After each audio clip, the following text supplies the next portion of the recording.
Greetings everyone, hope you're all doing well. I am Ashrafi Sneha, your host for this session, welcoming you back to our online international symposium called Women in STEM Heroes Among Us, dedicated to celebrating women in STEM as important role models for young STEM students, organized by STEM Community IUB. Today we have a very special guest.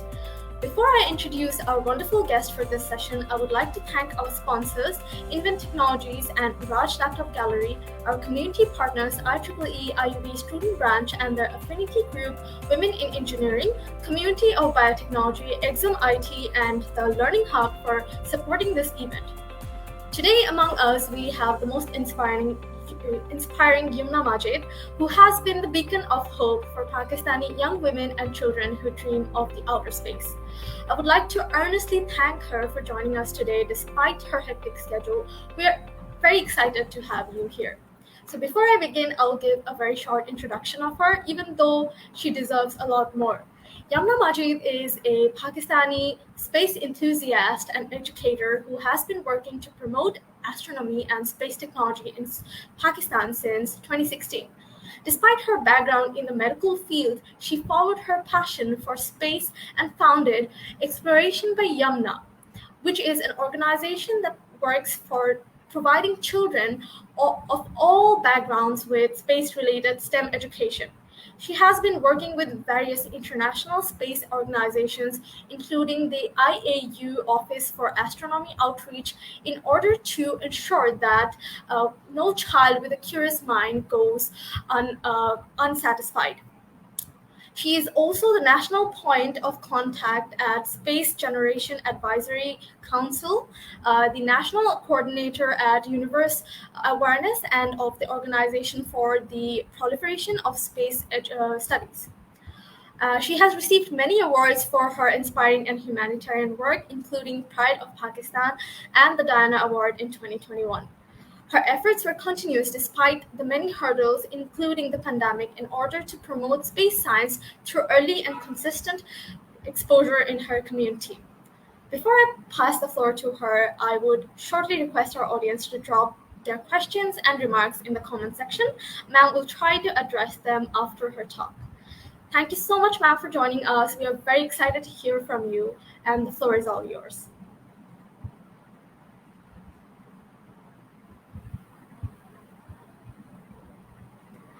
Ma'am, I think you're muted. Can you unmute yourself?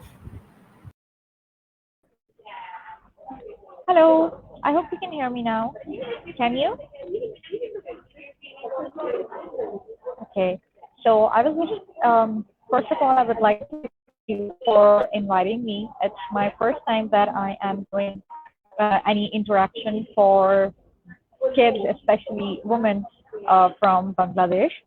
I would just say that I'm just an ordinary girl with extraordinary dreams. I was once a curious child who wanted to become an astronaut, but upon saying that there is no such thing as space, I decided that I have to change the situation of this lack of awareness in my country. And Alhamdulillah, after 10 years, I was able to do it. But today I want to talk about something that I have been asked so many times, and I have answered this thing so many times, that how I actually figured out that what I really want and how I did it, how I pursued it. So I would say that three things were keys to my success. Number one was I started early. I knew that I wanted to do this space travel thing, but I never knew how I wanted to do it. So I started early by using internet correctly. I had internet when I was in grade 9, and I started looking up on internet that how I can get involved in space activities, or what I can actually study to become an astronaut, right? Reading Wikipedia pages of astronauts and looking for organizations that I can join and volunteer for, and get involved into space. So I think the three key things were starting early, using the internet correctly, and third and the most important one is using your time wisely. I literally spent my time as if it's my money. So it helped me a lot. And During this entire journey, I actually figured out a lot more things. I would say that every challenge comes with every next phase of my life showed me new and bigger challenges, but staying passionate, staying disciplined helped me a lot throughout my life. But also, when it comes about space, I receive a lot of messages from students who are saying that we like space, but we are studying this degree, and I think it's impossible for us to join this degree, join space. Um, I always say that there is space for everyone in space, and that is true. That is true in the sense that space is so vast. It's a it's a huge field. It's an entire sector, and think. Just imagine that space is actually empty. Okay, space needs everyone, from doctors to engineers to lawyer, artists. They need everyone. So if you look into a space company or a space industry, space sector, anything, you will see that they need doctors. Okay, no astronauts are launched in space without getting approval from doctors. They need nutritionists. Okay, scientists are always working on how they can provide healthy, nutritious, and tasty food to astronauts at International Space Station. Engineers, I really get shocked when, and it has happened several times, that a computer science student text me that I am doing computer sciences, but I am fond of space and I don't know how I can pursue it. Like, come on, guys, we are living in this era where SpaceX is launching all these rockets and we are sending rovers to Mars. How do you think we are able to do it? How do you think we are able to take these photos from deep space telescopes like Hubble or James Webb Telescope? It's all because of the computer sciences, the programming, the softwares, everything that computer scientists and software engineers have been doing and playing their part in making these rovers and satellites and telescopes programmable. So yes, you can join space sector, right? And apart from that, all the engineers, they are making these rockets and rovers and satellites. You have your part. Um, when I joined actually Space Generation Advisory Council, one of my uh, fellow national coordinator from Pakistan was a space lawyer, and it was a shock to me that okay, why do we need a lawyer in space? And then I talked to him, and then I explored that field as well, and then I got to know that okay, not just sciences, but arts and humanities are also, like, social sciences are also required in space, and if they are passionate enough, they can make their place in space sector. So I think in order to navigate your career in space, you have to first decide that what science or what subject actually fascinates you, or what are the top three things in space that really, really inspire you. And when I say space, sometimes my answers become inclined towards space sector, but I would also like to say that space and astronomy, they are deeply, deeply connected, but they are also somehow separate. When we talk about astronomy, we can think like it is about studying the celestial objects from being on Earth. Okay, from Earth, you are studying these deep space objects using big observatories or telescopes or astrophotographies, and studying the temperatures of stars and black holes and nebulas and life cycles of stars and everything. But when it comes to space, it's a bit different. It is sending rovers, satellites, and different sort of technologies in space. So you can say maybe that is space tech, and then the other is astronomy. Um, I have seen students being confused about these two, that okay, we love space, but when they say space, they get confused between the tech side or the astronomical side. So that would also be something that I would like to share. Apart from that, I guess there is a lot that can be talked about, but I would prefer to take questions from the audience, which I can answer in depth, because of course, um, a lot can be answered in that.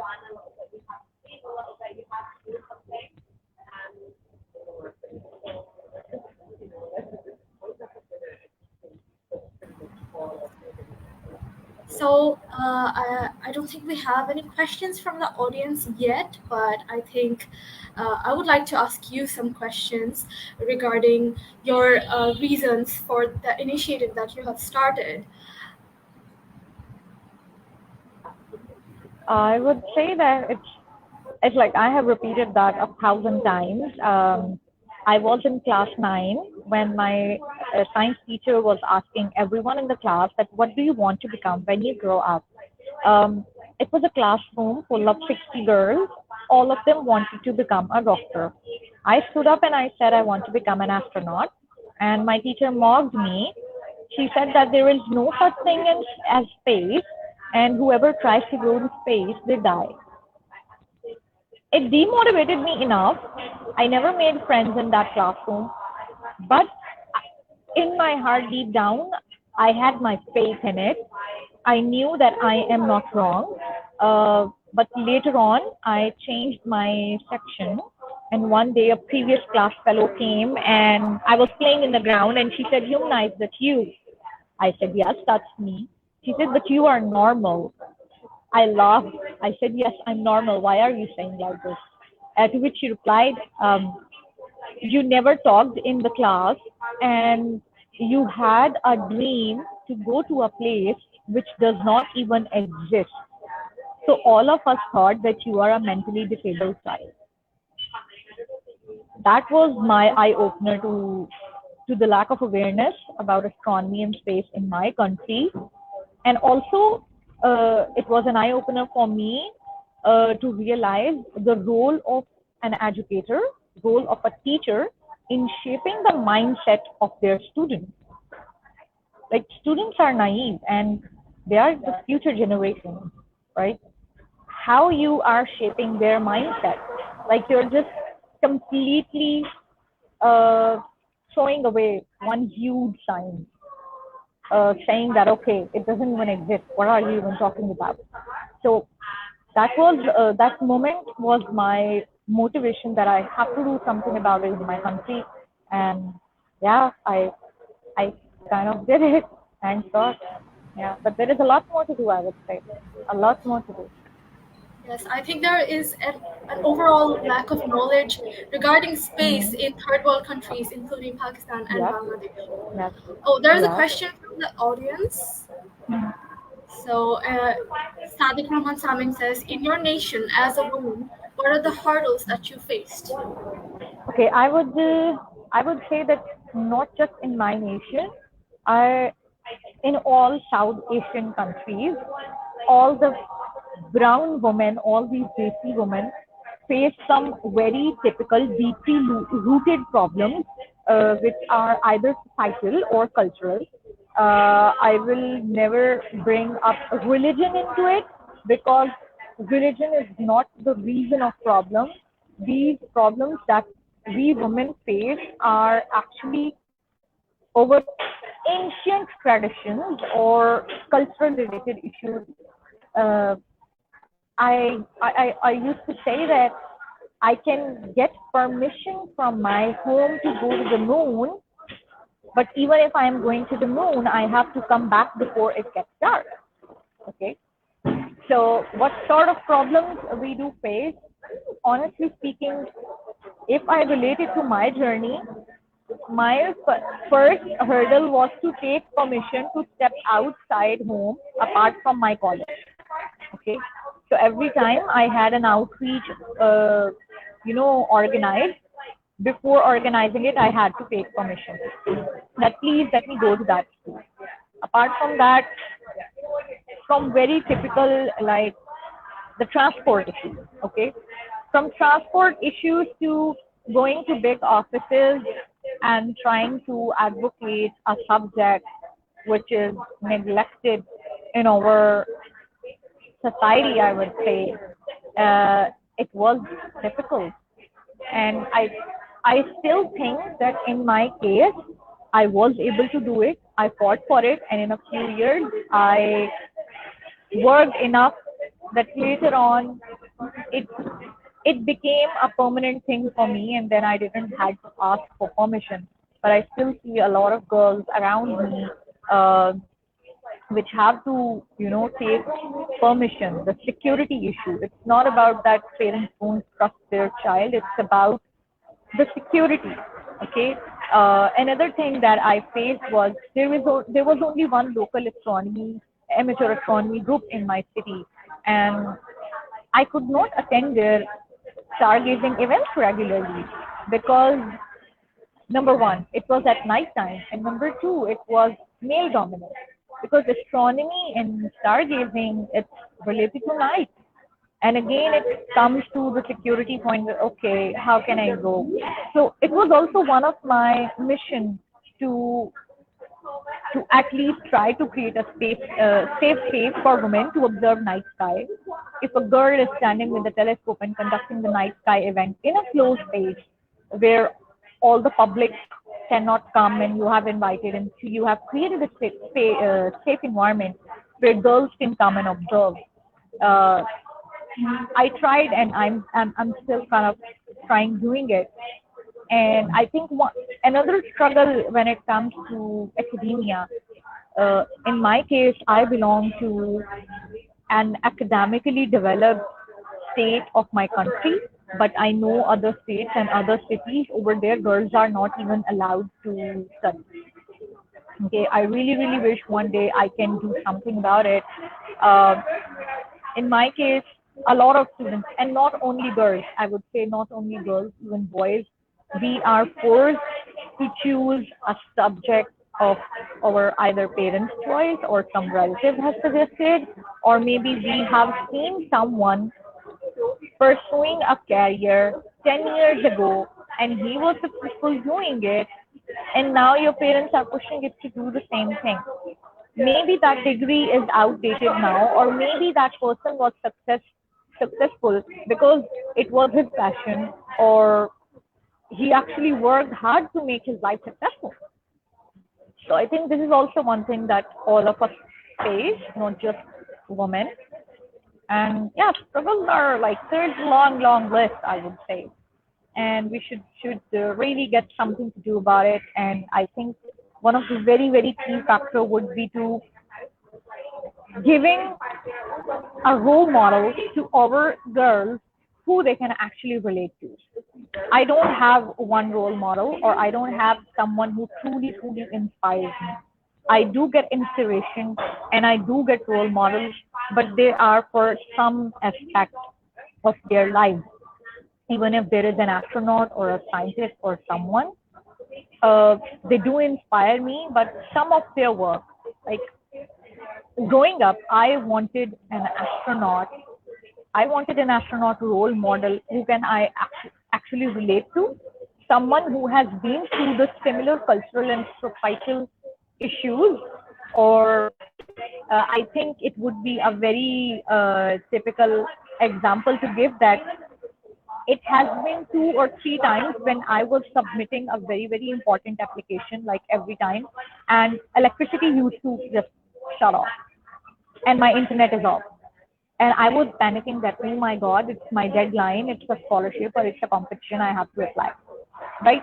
So I wanted an astronaut whom I can relate to, who have been through, such similar situations. Because even if you're working so hard, sometimes things are happening and you are maybe from some such economy or such country where you have such issues and you are not able to meet your deadlines or missing opportunities. So yes, I think we need to give our girls some role models who they can actually relate to, like truly relate to at a very basic level. That's a very good point that we need relatable role models, not just role models that are Yeah. figuring out the thing, but relatable whose economy, whose cultural background, there are certain aspects of our lives that we can relate to them and we can follow their path. We can take guidance from that. I think that's very important, especially for people in third world countries who have absolutely different experiences in life. And it's very very admirable that you are trying to create a safe space for not only young women but also for boys who are equally struggling in STEM in these third world countries, especially when it comes to space education. It's not that wide known. Yeah. And I would also like to add this point before this next question. I would like to add this point that when we say women in STEM, or I have been to some places or some events where the agenda is to discuss how we can create more inclusion and diversity in space. I would I have observed that only women join these platforms. I think it is completely fine if men from the industry also join these platforms and they sit on the table to discuss how they can create space, or how they can, make an air of friendliness and comfort in the industry for women. How women, the number of women in STEM can increase, and I think it's completely fine if men join the table and they understand our struggle, and they also discuss that how they can actually help us creating more inclusion and diversity. Absolutely, that's a wonderful point. And men are being involved more and more as time goes by. They are encouraging women to join STEM, and it's not just mainly led by women anymore. It's everyone trying to encourage women to participate in STEM. And it's a very very engaging topic nowadays. That how to increase women participation in STEM, and I think we have to focus more on the aspect of our relatability as well, which you pointed out. So let's move on to the next question, which is a very good question. Do you have any advice for women beginning their careers in the STEM fields? Possibly something you wished you had known when you first started? Okay. That is, I think there are a lot of points. Um, First of all, I would say that today maybe I am here, but again, I would repeat what I said in the beginning, that every new phase of your life, every new success will bring you more challenges. Okay. Uh, Career advice, if a very true career advice that I can give you is to develop your emotional intelligence. We, uh, in our institutions, we don't get to learn what emotional intelligence is. We don't get to practice emotional intelligence, especially in women. We panic. Okay, students, all of us are like immature, and our education system. I know this brown education system, South Asian education system is very weird. We cram books, we give exams, and we become toppers, and that's it. And then we step into the practical life where we have to do the jobs, and over there we face a lot of issues uh, due to the lack of emotional intelligence. So I think as long as you are focusing on your skills, as in the technical skills, you should also focus on developing a strong emotional intelligence. Because if you can control your mind, honestly, you can deal with the situations correctly. You cannot overreact. And I think if you don't know about emotional intelligence, because when I was young, I had completely no idea what emotional intelligence is. And in the last 2 to 3 years, I am realizing that okay, I react to the situations in a wrong way, which creates more problems for me. And I need to calm down. I need to step back and assess the situation. So I think I really wish that I knew that emotional intelligence is a thing and I should practice it. So I think this is an advice for life. It will help you in your academic career, your professional career, job, or everything.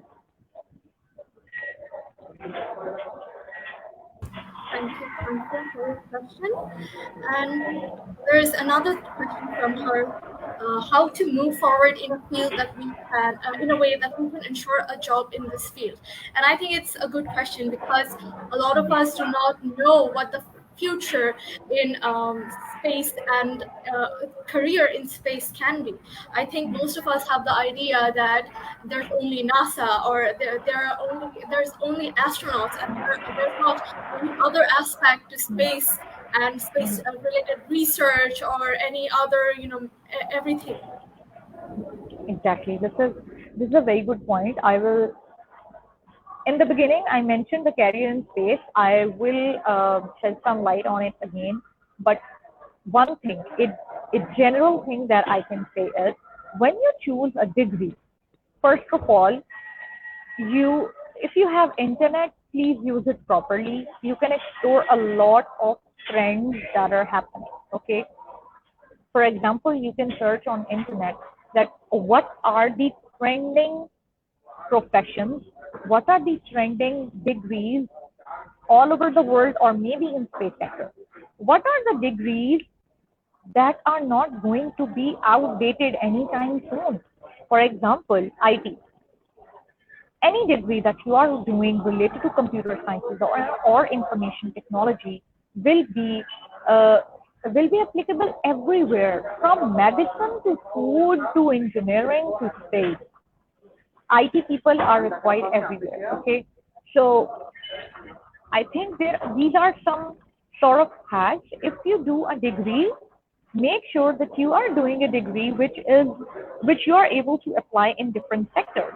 For example, if someone is becoming a systems engineer, okay, maybe they will never start from working in NASA or working in some big space company. Maybe they work in some aviation company first, and then maybe in some other technical company, and then they slowly move on to the bigger companies.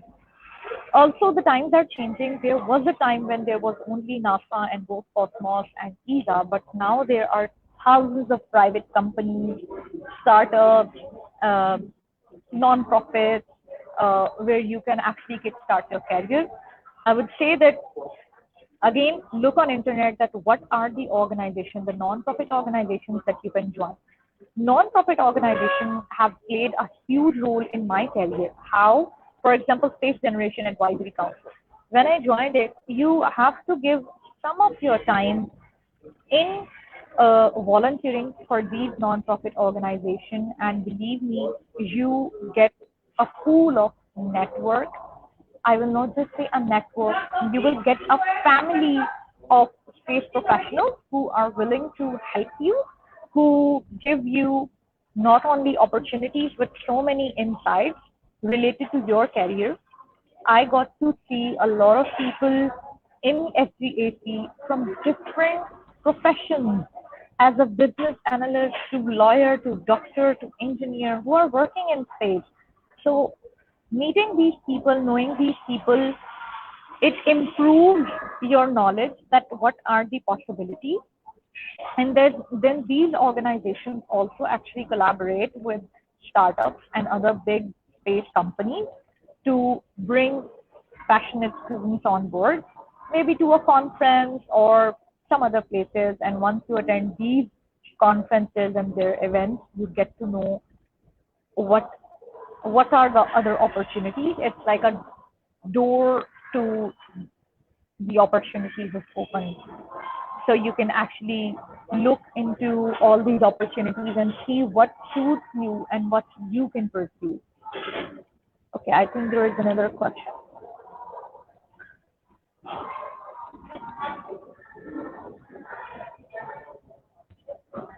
So Mushfiq Sami has a question. How do you think women in third world countries can prepare themselves to compete with the relatively privileged ones in the developed countries in near We future? definitely can. We definitely can. I don't doubt it. We definitely can, because um, the struggles that we go through, they make us stronger. Apart from the struggles that all men and women from South Asian countries face, they make us strong. And the those specific struggles related to women, how we have to take, the pressure that we have, especially we girls have, that the pressure of managing domestic responsibilities as well as your academic career, then the pressure of marriage right after you complete your degree, then if you're pursuing a job, the pressure, and that insecurity that, oh my God, anything can happen even if I am walking from bus stop to my office, or even anything can happen in the office or something. These things are, I would say, these are torturing, but they also make us strong. Brown women are no less than any other woman, okay? And I would say that I filled a few days ago, I filled an application form for something, and they asked me which country I would like to represent. And even though I am Pakistani, I love my country, but to that my answer was I would like to represent brown women, not just one country, because I can relate to all these problems. I know once we were a same country, and our culture, our tradition, either positive ones, negative ones, are very, very similar to each other. And I truly believe that brown women are no less than any woman. I have started recently advocating for brown women specifically because I am seeing that in space sector now they are talking a lot about people of color when they talk about inclusion, diversity, for women or for any other thing in space. I think when everyone talks about people of color, they mainly focus on either black people or Latin Americans. No offense to them, of course, they have their own struggle, but this huge population in the world, brown people, who a lot of us know that many people leave their country and they go to other countries in order to get better opportunities, to grow, to get better jobs, for better education. And then we are actually working in these big companies as well. But when it comes to space sector, there are a lot of problems, and I think this needs to be discussed, that brown people need to get acknowledgement in space sector now. Yes, we are very strong, not just women in general, but I think our struggles are what make us stronger. And there's this phrase that necessity gives birth to invention. So we know our way around our hurdles as well. And the one of the things you mentioned is the multidisciplinary approach, building network, not within just the field that you want to work in, but also around it. So I think that's a very important aspect of working anywhere at all, especially in STEM. Yeah. Yes. I believe that interdisciplinary approach should be mandatory. I think it was hidden, or somehow I don't know why it was never discussed. But when I was introduced to the word of interdisciplinary approach, I was shocked that, oh my God, this is what I always wanted, because I had several interests. I like genetics, I like space, and I like archaeology, and I like this as well. And after exploring more and more, and as I built my network, I got to know that, oh my God, there is a field which is actually called archaeoastronomy, in which they talk all about the archaeology related to astronomy. And then later on through STAC, I got to know that there is a field which is space health. And it's a bunch of people who are actually studying how human body and human life act in space, or how we can improve human life in space. So as I built my network, I learned a lot. Again, I would say that I learned a lot, and it helped me navigate my career in space. Yes, definitely. And about space education in third world countries, there is so much lack of knowledge. And how do you suggest that third world countries should address this gap, and how should we fill that? I think in the last 3 years, I have seen a lot of people, a lot of startups that are being initiated in all these countries, Pakistan, India, Bangladesh, Sri Lanka, Maldives even. So now people are getting into space, and I think in third world countries, space education and awareness is the most, uh, it's the first step. I will not say that it's the most easiest one, but it is the first step because this is something that can be done with least resources available. Okay. Um, Space is new cool. We have entered the era where we are sending where the private companies are sending rockets basically. Okay, and due to internet and all the media advertisements, thank you to the media and advertisements because it is making space so much popular, and now people are actually talking about it. Okay, so in the third world countries, it starts with the space education and awareness, thanks to the non-profit organizations and all these startups that are building up in these countries. But I think if they keep pursuing what they are doing and providing equal opportunities of learning about space to students who belong to all socioeconomic backgrounds, if they keep pursuing it, there will be a day when maybe they will be approached by the higher authorities of their country, when they will become actually interested in looking into the opportunities that how this startup can help the government. We can get these subjects into the national curriculum, which may sound difficult, but you can start from 1 day workshop, 2 day workshop, after school clubs, and public outreach events. And then eventually, when your public will be aware about this subject, they will start talking about it. And once they start talking about it, it will eventually go to the government. But this is something that I have done, but now I am at the point where I can see that how there is this huge thing which is international cooperation that is missed in our point. I really, really appreciate India that they have become independent. They are launching their own rockets. Recently, a private company in India launched their own rocket. So becoming, independent and self-sufficient is a great, great thing, and it shows that their government is actually interested in science and they are sending rovers to moon or Mars or to space. It's really good.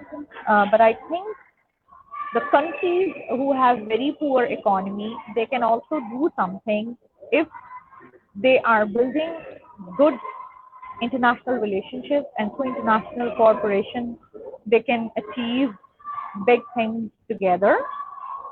Um, in my case, I would say that I'm unable to apply for a few educational programs only because my country is on a list which is not really appreciated in the world. So it gets problematic. It gets discouraging that okay, I have worked for 8 years and I have come so far, but now I am only deprived of an opportunity only because of the place I was born. And I think it's not my fault. It's nobody's fault. These things can be improved. They can be made better if our governments are solving their geopolitical issues, and they can make better international cooperation relationships, and even the countries with poor economy can do something better. And that's a great point that we need not only governmental effort, but we also need to address this personally from our own research, from personal causes, putting our efforts into such a cause that would further our interests, and especially workshops and these agendas. So I think we have one last question. After that, we might end the session. It's from Syed Ahmed Orko, and it says, while we have a lot of teenagers and youths who are interested in space, how can third world countries financially or skill-wise compete with the more developed countries who've been involved in space travel for decades? Okay. Um, First of all, I would say the word compete, remove it from your dictionary for some time, because for us, we are not in the position of competing with anyone. We have to build our own self, and we have to improve ourselves every single day. If you want to compete, only compare yourself with the person you were yesterday. Okay? Improve yourself every day. Improve your curriculum every day. Improve your product or service, whatever you are working on every day. And there is something that I would like to mention, that I do accept that we are from underprivileged backgrounds or we are from third world countries, but if you look around and you actually use internet properly to figure out what you want to do, you will see that there are thousands of opportunities available on the internet which are specifically for the people who belong to the underprivileged areas or to the third world countries, because they know that we do not have enough resources.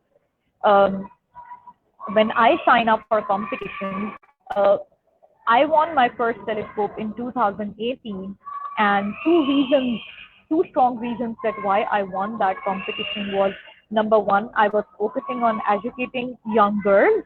Number two was I was advocating space in a third world country where the space was where this the science is completely ignored.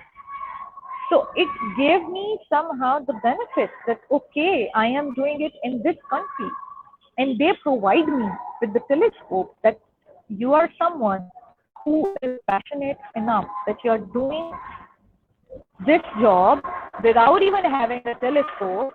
So here you go. Now we are providing you a telescope, and we hope that you will improve your work. And after getting one telescope, I actually got two more in the next 4 years, next 3 years, I would say, truly, because I kept continuing my work, and they were seeing that how their equipment is actually helping me. So there are organizations around the world, there are companies around the world who are very well developed, but they are also trying to empower people like us who are in third world countries, because they truly want us to rise. Okay. So yes, I have never shared the uglier side of my journey, but I had several struggles apart from the struggles of society, apart from struggles of everything that I have discussed before in my interviews. But I think if I can do it from the background I come from, anyone can do it. If I can do it, anyone can do it, and I would want others to do better than me.